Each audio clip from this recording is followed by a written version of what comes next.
Hi everyone, my name is Joseph and welcome to Digimon Liberator, the web portion, episode 4, Fable, Waltz. Before I continue, I just want to say right off the bat, I'm really ashamed of myself. I have not noticed that there's titles for these episodes. So there's recaps for the beginning of the episodes, and at the end of the recap, it states episode 4, episode 3. I'm going to assume this will be true for the other ones as well.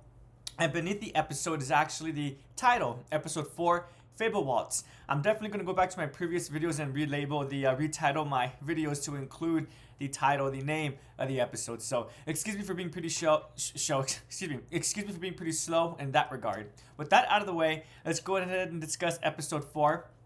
So I'm coming to realize when it comes to Digimon Liberator, if one wants to focus on the narration and the plot, they are going to be disappointed. But if one wants to focus on the characterization and the characters and how they're interacting with not just themselves but with other community members as well, then one is going to find a lot to enjoy about this iteration of Digimon. Reading Liberator actually really makes me want to reread Seekers, because I want to see if my judgment is correct, that it seems like Seekers focused more, or rather not maybe more, but it had more of a balance between characterization and also the plot. The story really wanted to move forward with the DMIA, the mystery of the oh my goodness, the mystery of the Tartarus group and their main objective, what it is that they're trying to do, and everything like that, right? All of that was established from, again, correct me if I'm wrong, but I believe the first chapter.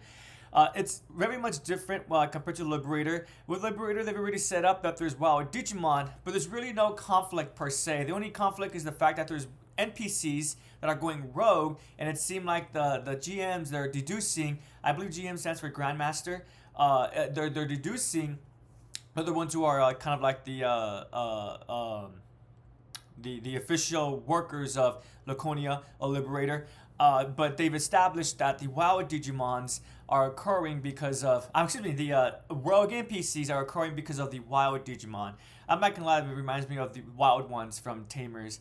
Probably not a coincidence. But anyways, so yeah, I've already established that in the previous video and the one before that as well. And I'm coming to realize that Liberator is much more character focused rather than plot focused. And I'm really much still enjoying that fact. I'm the type of person who, if the narration is great, I'm going to love it. If the narration is not all present, but the characterization is great, then I'm still going to love it.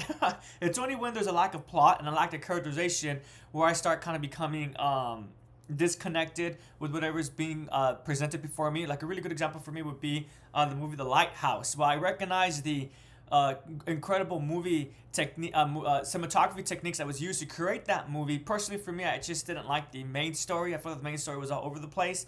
And for me personally, while I did enjoy the portrayal of the characters, I feel like the characterization wasn't very much fleshed out, and I wasn't able to immerse myself with those characters. So I like The Lighthouse more in terms of the cinematography elements rather than its story beats and its characters. But yeah, so again, with that being said, episode 4, Fable Waltz, is mostly primarily the battle between Arisa and Vi, or Violet. Vi is her nickname. And I like how in the previous one it gets established kind of like a heavy cliffhanger. They're going to fight, and Arisa might be losing Shumon to Vi, kind of like with Yu-Gi-Oh! Where one battles for their not their digital cards, for their monster cards. I like how in the beginning of episode 4 it's right away established by Shoto that one, it's against the rules to battle for anything in Liberator. And in fact, it's against the rules not only to battle for anything, but to battle for cards too. So I thought that was really fun. I'm not gonna lie, it did take away some of the tension at first. I was like, well, why end the previous episode with this gauntlet over us, the readers, over the audience, and then begin the next episode right away by removing that gauntlet? I guess not the gauntlet, but the the guillotine. There we go, not the gauntlet, the guillotine.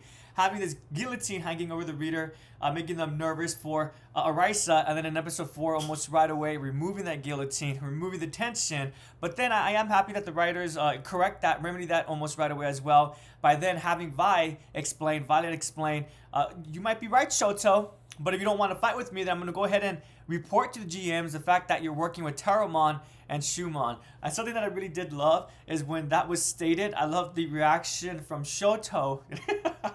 I'm going to assume that it's Shoto imagining this, but they have Shoto reacting, of course, all flabbergasted freaked out, and behind him is an image of Cool Boy, that one GM that Shoto and Arisa spoke with in the previous chapter. And he looks quite angry, quite cheesed off.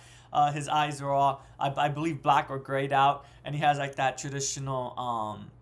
If one watches anime or reads manga, they know what I'm referring to. That traditional when one gets upset, it looks like tic tac toe kind of. But I was cracking up when I read that. As always, because this is a little bit different from the novel portion, I am going to read one quote, one portion that I really enjoyed. But for this part, for episode 4, Fable Waltz, was actually 2 quotes that I really did appreciate. So the first one is, "Are you sure? Vi is a greedy little girl." And that's Shoto stating that. "You don't know what she's going to demand if you lose. Hey, do you actually think I'm gonna lose?" And it has a panel of Arisa. She looks quite confident in herself, and dare I say, the confidence one was veering on a little bit of hysteria. I wonder if that was done on purpose, or kind of like she's looking a bit hysterical because she's too confident, or maybe that's just my perspective. But I do see the confidence spewing out. That sounds negative. Excuse me. I do see the confidence shining out from Arisa, and I thought that was very cool. And she continues stating she's Violet gonna be on the losing end. And she looks all happy, and she's petting Schumann, and Schumann looks. What I like about Schumann is so far maybe Schumann's a woman, not a boy. Really quick, as I established in the last video for specifically the novel portion with Fun Beamon, I am going to be referring to Fun Beamon as with the she/her pronouns, because the story, the writers really focus on those pronouns when Fun Beamon evolved into Queen Beamon, I believe the name was. But when I read the novel portion, that's what I'm referring to. With this instance, same thing. When Schumann evolved, some of the pronouns were solidified. So I'm just going to go ahead and refer to Schumann as she, her. And hopefully, again, I'm not trying to be offensive to anyone. But as an individual who loves my pets, and I don't consider my pets to be pets, again, I never use the it nor the they pronouns with my pets. I specifically use the specific pronouns, like with my cat Ocho, she, her. So again, I'm not trying to be offensive, and hopefully that makes sense. But continuing back to the quote that I was reading, as Arisa, and she's petting Schumann, and Schumann looks a little bit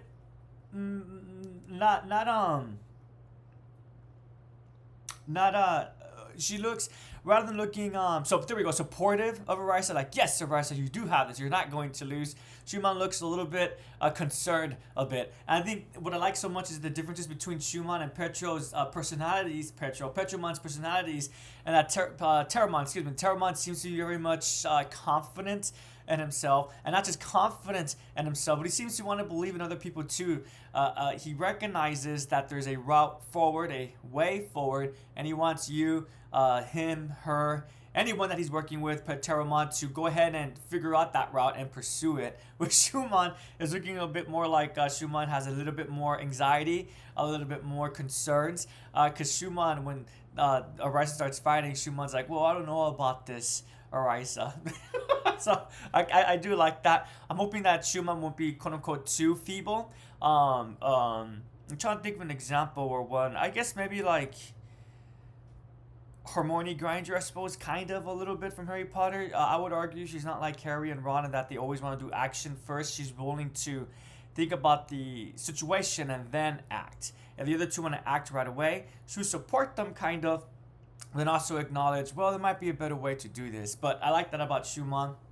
I hope that she's going to be like Hermione Granger in that she's a little bit tiptoey, but only because she acknowledges there's more than one avenue to reach our conclusion.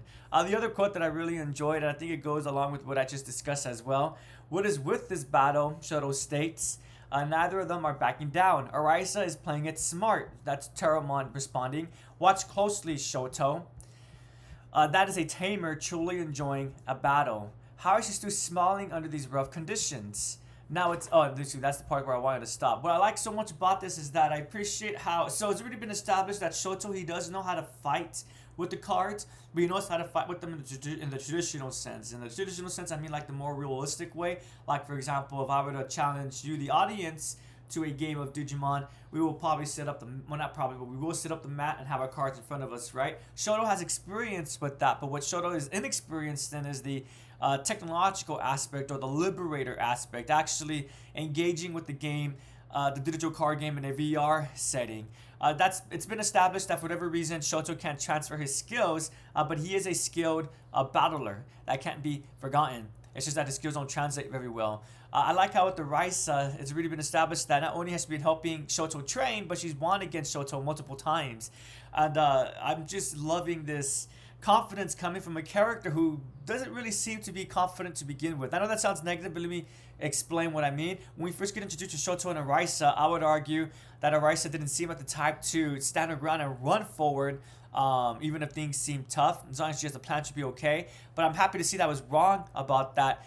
It's looking like if something was to occur, Arisa, again, there is a plan that she could operate with. She will stand her ground and she will push forward. I like that a lot. Essentially, I say this about Yuki, how Yuki reminded me a little bit. Is Yuki her name? Excuse me, from the novel portion, but she reminded me a little bit of Minmay and the characterization, her behavior.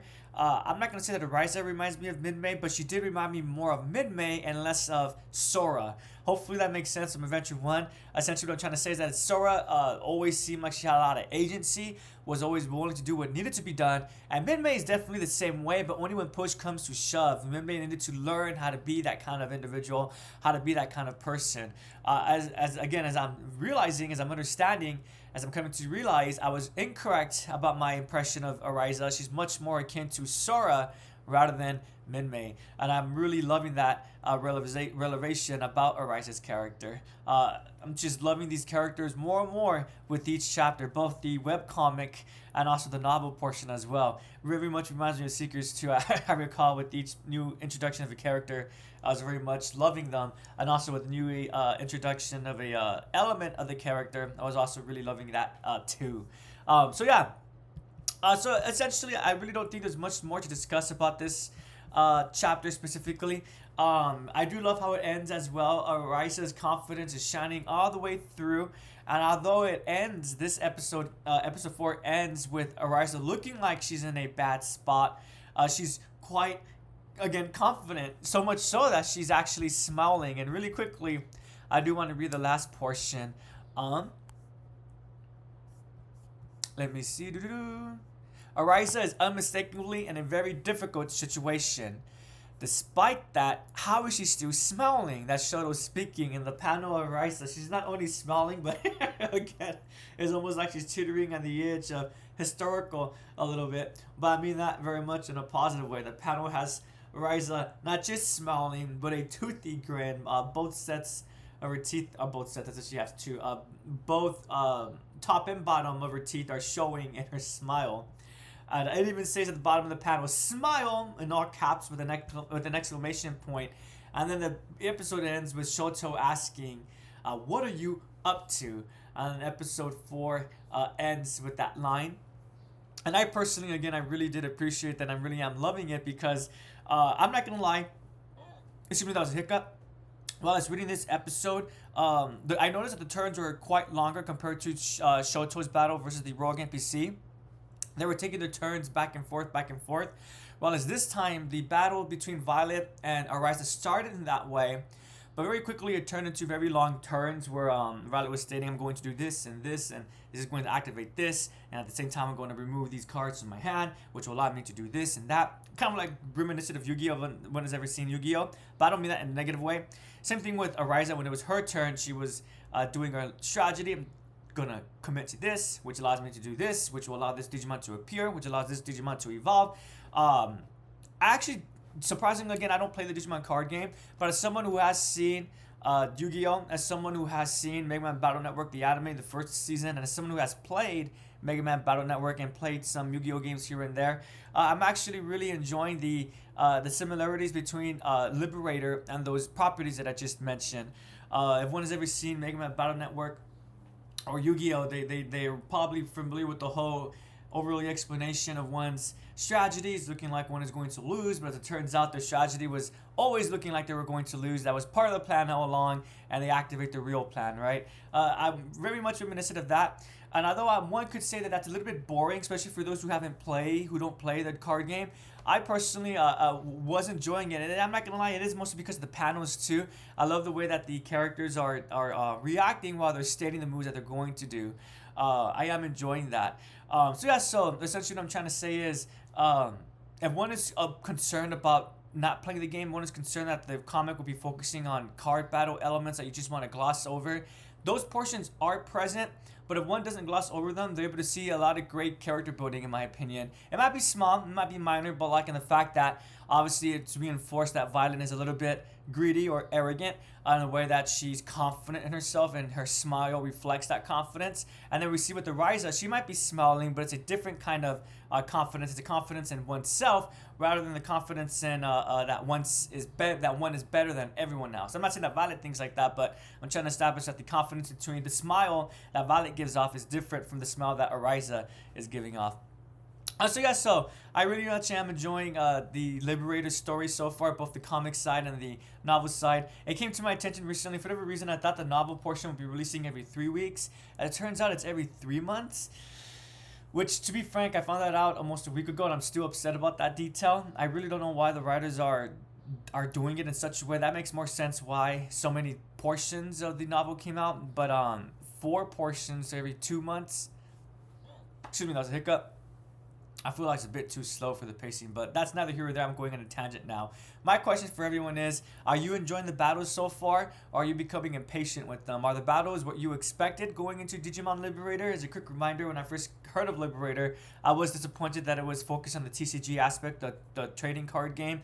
But so far, I think that was just, what do you call it, just a reaction that was unwarranted. Now that I'm actually engaging with the material, again, I am enjoying it. So to reiterate, my question for everyone is, how are you feeling with the card battle so far? Are you fed up with it? Are you loving it? Do you play the card game and that's why you're really enjoying it? Or are you like me, you don't play the card game, but you're able to appreciate the contextual details that the card battles helped set up? Thank you so much for listening / watching. I really do appreciate it, everyone. Have a prodigious day and take care.